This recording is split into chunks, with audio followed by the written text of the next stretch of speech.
السلام علیکم پیاری readers, welcome to Farwa Khalid novels. کیسے ہیں آپ سب؟ امید کرتی ہوں آپ سب بالکل خیر خیریت سے ہوں گے اور تشنیع کے چانس قلم فروا خالد کی اگلی اس کا بے صبری سے انتظار کر رہے ہوں گے۔ آج پھر میں حاضر ہوئی ہوں قسط نمبر 18 کے ساتھ۔ اس سے پہلے کہ قسط کا آغاز کیا جائے، جلدی سے جا کر ہمارے چینل کو سبسکرائب کریں، ویڈیوز کو لائک کریں اور بیل آئیکن پریس کرنا نہ بھولیں تاکہ آنے والی تمام ویڈیوز کی نوٹیفیکیشن آپ کو مل سکیں۔ تو آج شروع کرتے ہیں قسط نمبر 18۔ فیروز خان نیازی، بہت شاطر ہو تم، مگر میرا مقابلہ پھر بھی نہیں کر سکتے۔ مجھے خود یہاں سے آزاد کرو گے تم بہت جلد۔ میرے سے مت الجھو، اس بار نقصان تم اٹھاؤ گے۔ میرے پاس اب کھونے کو کچھ نہیں بچا، مگر تمہارے پاس اب بھی بہت کچھ ہے۔ ایک ایک کر کے سب کچھ چھین لوں گی۔ فیروز کی گردن میں بازو حمال کرتے وہ ابھی بول ہی رہی تھی جب اسی لمحے فیروز کے موبائل پر یعقوب خان نیازی کی کال آنے لگی تھی، جو دیکھ خانم کی مسکراہٹ مزید گہری ہوئی تھی۔ فیروز نے اس کی باہوں کو جھٹکنے کی کوشش نہیں کی تھی، وہ اسے خاموشی سے کال پک کر گیا تھا۔ آج تک یعقوب نیازی نے خود سے اسے کال نہیں کی تھی، یہ پہلی بار تھا۔ فیروز کے چہرے کے تاثرات ناقابل یقین حد تک متغیر ہو چکے تھے۔ سلطان کو مار کر ابھی بدلہ پورا نہیں ہوا تم لوگوں کا، جو اس کی معصوم اور بے گناہ بھانجی کو اب اپنی درندگی کا نشانہ بنانا چاہتے ہو۔ تمہیں اپنا نام دے کر اپنے پوتی کی حیثیت سے دنیا والوں کے سامنے متعارف کروا کر مجھے لگ رہا ہے میں اپنی زندگی کی سب سے بڑی غلطی کر چکا ہوں۔ تم ہر بار ثابت کر دیتے ہو کہ تم میرا خون نہیں ہو، کیونکہ میرا خون کبھی ایسے غلیظ سر انجام نہیں دے سکتا جتنا تم کر رہے ہو۔ ایک جوان لڑکی کو اپنے ساتھ اکیلا رکھ کر اپنے باپ کے نقش قدم پر چل کر ایک نیا فیروز پیدا کرنا چاہتے ہو۔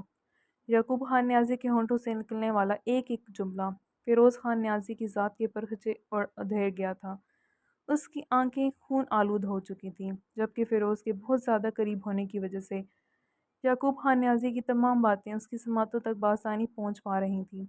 وہ بھی شاک کی کیفیت میں کھڑی یہ سب کچھ سن رہی تھی۔ فیروز خان نیازی یعقوب نیازی کا پوتا نہیں تھا، یہ بات اس کے لیے کسی شوق سے کم نہیں تھی۔ اس نے ہی عبید کو کہا تھا کہ اگر وہ پکڑی گئی تو اسے یعقوب خان نیازی تک یہ اطلاع پہنچانی تھی۔ یہی ایک طریقہ تھا جس کے تحت وہ فیروز سے چھٹکارا پا سکتی تھی، مگر اسے اس بات کا تو بالکل اندازہ ہی نہیں تھا کہ ان دونوں دادا پوتے کے بیچ اس قدر نفرت تھی۔ کال بند ہو چکی تھی۔ خانم نے فیروز کی جانب دیکھا تھا، جس کی آنکھیں بالکل لہو رنگ ہو چکی تھیں۔ خانم نے ایک دم خوف کھاتے اس سے دور ہونا چاہا تھا، جب فیروز اس کی کمر میں بازو حمال کرتا اسے اپنے سے قریب تر کھینچ چکا تھا، اتنا قریب کہ خانم کو سانس لینے میں دشواری ہوئی تھی۔ فیروز کے ہاتھ کی انگلیاں اس کی کمر میں پیوست ہو چکی تھیں۔ خانم نے درد سے سہتے بہت مشکل سے اپنی چیخوں کا گلا گھونٹا تھا۔ اچھی کوشش تھی مجھ سے چھٹکارا پانے کی، لیکن افسوس تم اس میں بھی ناکام رہی۔ میں فیروز خان نیازی ہوں، ہمیشہ سے وہی کرتا آیا ہوں اور کرتا رہوں گا جو مجھے ٹھیک لگے گا۔ مجھے ابھی ٹھیک سے جان نہیں پائی تم، میرے ساتھ رہی تو اچھے سے جان پاؤ گی۔ فیروز اپنی بات مکمل کرتا، اسے خود سے دور دھکیلتا، وہاں سے ہٹتا، روم کا دروازہ پوری قوت سے بند کرتا۔ پورے گھر کو ہلا گیا تھا۔ اس کے جاتے ہی خانم اپنا سر پکڑ کر بیٹھ گئی تھی۔ آخر یہ سب چل کیا رہا تھا؟ فیروز اگر یعقوب خان نیازی کا پوتا نہیں تھا تو پھر کون تھا؟ اتنی مخالفت کیوں تھی دونوں کے بیچ؟ کیا وہ اپنا مقصد پانے کے لیے اس حقیقت کو استعمال کر کے فائدہ اٹھا سکتی تھی؟ خانم کا دماغ ایک بار پھر سے اپنے مقصد کے لیے چلنے لگا تھا۔ شہنور جلدی سے گلاس وال سے بنے کمرے میں داخل ہوئی تھی۔ اس کا دل خوف سے لرزنے لگا تھا۔ وہ بہت بری جگہ پھنس چکی تھی۔ وہ ان دیواروں سے باہر نہیں دیکھ سکتی تھی، مگر اسے قدموں کی چاپ سے اتنا تو محسوس ہو چکا تھا کہ وہ جو کوئی بھی تھا اس کمرے سے کچھ فاصلے پر ہی کھڑا تھا۔ جب اسی لمحے باہر سے شاور کھول دیا گیا تھا، شاہنور نے آسمان کی طرح پانی برساتے چھت کو دیکھا تھا۔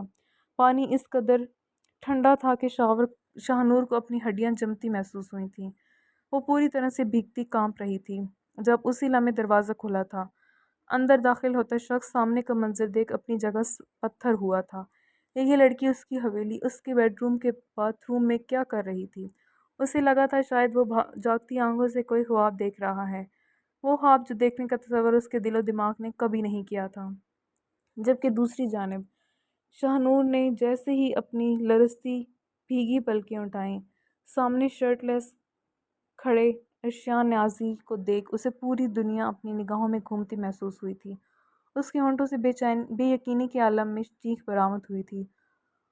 وہ پکڑی جا چکی تھی، وہ بھی اس شخص کے ہاتھوں، جو اس لمحے اسے ایسے دیکھ رہا تھا جیسے آنکھوں ہی آنکھوں سے نگل لے گا۔ شاہنور اس وقت بلیک کلر کے سوٹ میں ملبوس، جو پوری طرح اس کے وجود سے چپک گیا تھا، وہ اس وقت صرف دوپٹے میں ہی تھی، اس کی گردن سے گردن سے چپک چکا تھا۔ اس کی چٹیا سے نکلی باریک لٹیں اس کے دودیاں حسین چہرے کے گرد آن لپٹی تھیں۔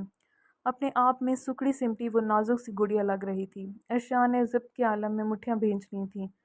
شاہنور ابھی بھی شاور کے نیچے بھیگ رہی تھی، جس کا ذرا سا بھی لحاظ کیے بغیر ارشیان آگے بڑھا تھا، اسے بازو سے دبوچ کر دیوار سے لگاتے وہ اس کے اوپر جھکا تھا۔ اس کی گرفت بہت سخت تھی، شاہنور کو اپنی چینخیں نکلتی محسوس ہوئی تھیں۔ وہ کومل سی لڑکی ایسے آہنی لمس کی عادی نہیں تھی۔ اس کے چہرے پر تکلیف کے واضح آثار دیکھے جا سکتے تھے، مگر ارشیان کے اس طرح قریب آ جانے کی وجہ سے وہ پانی کی بوندوں سے کچھ حد تک محفوظ ہو چکی تھی۔ ارشیان کے کثرتی وجود کے نیچے وہ چھپ گئی تھی۔ میرے کمرے میں کیا کر رہی ہو تم؟ ارشیان غصے سے غرایا تھا۔ یہ لڑکی اس کا پیچھا ہی نہیں چھوڑ رہی تھی۔ وہ آخر کتنا ضبط کرتا؟ اگر وہ اپنی کرنے پر آ جاتا تو سب سے زیادہ مظلوم بھی اسی لڑکی نے بننا تھا۔ یہ آپ کا کمرہ ہے؟ شاہنور جو اس کا یہ جلالی انداز دیکھ خوف سے بے ہوش ہونے کو تھی، اس کی بات پر اپنی بے یقینی بھری دل فریب نگاہیں اٹھا کر اسے دیکھتے جس معصومیت اور حیرانی سے سوال کیا گیا تھا، اس لمحے بڑے سے بڑا شفاق اور پتھر دل انسان آرام سے پگھل سکتا تھا۔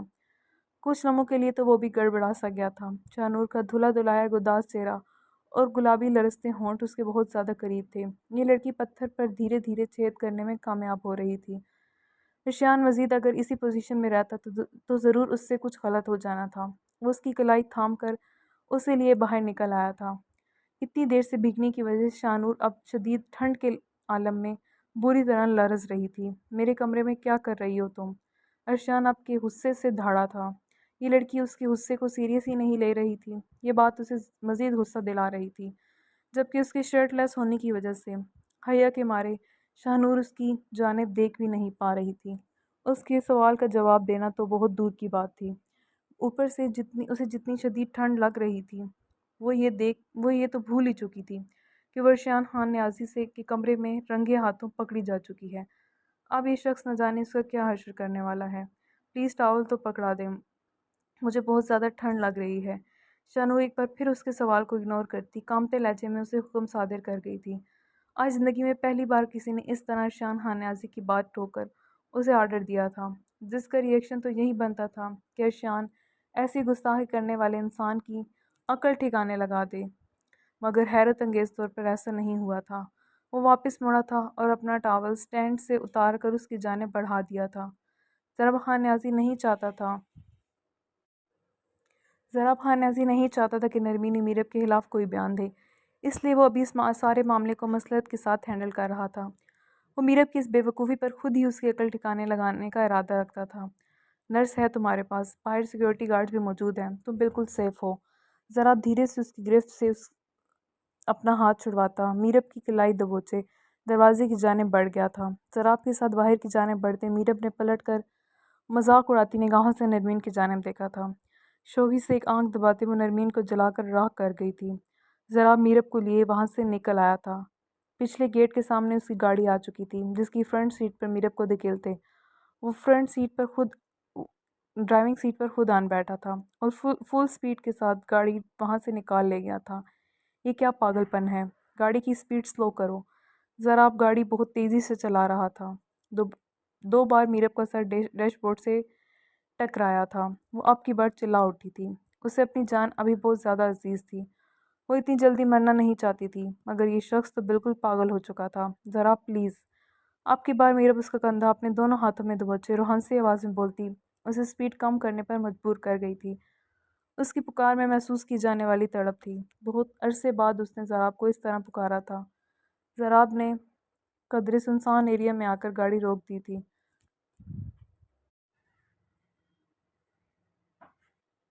اس کے گارڈز کی گاڑیاں کافی فاصلے پر رک چکی تھیں۔ جب بھی میرب اس کے ساتھ ہوتی تھی، گارڈز ہمیشہ فاصلے پر ہی رہتے تھے۔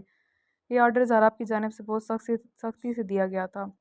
میرب تم جانتی بھی ہو کہ اپنے پاگل پن میں کیا حرکت کر چکی ہو تم کسی کو کی جان لینے کی کوشش کرو گی، مجھے تم سے اس بات کی امید نہیں تھی۔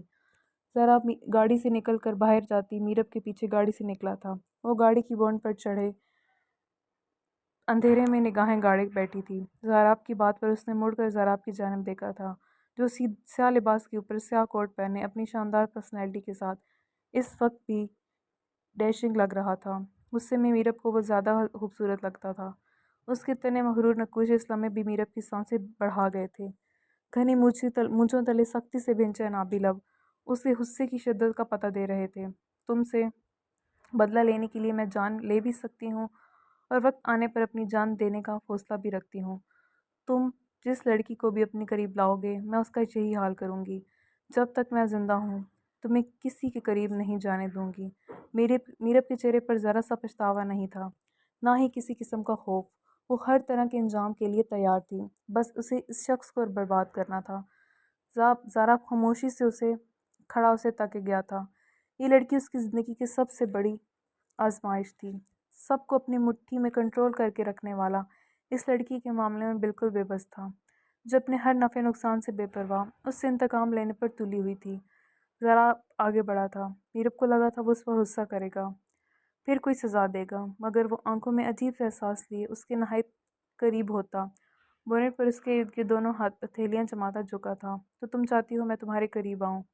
اس کے چہرے پر اپنی تپش زدہ سانسیں چھوڑتا وہ میرب کو لمحے بھر کے لیے منجمد کر گیا تھا۔ کبھی بھی نہیں، مر کے بھی نہیں۔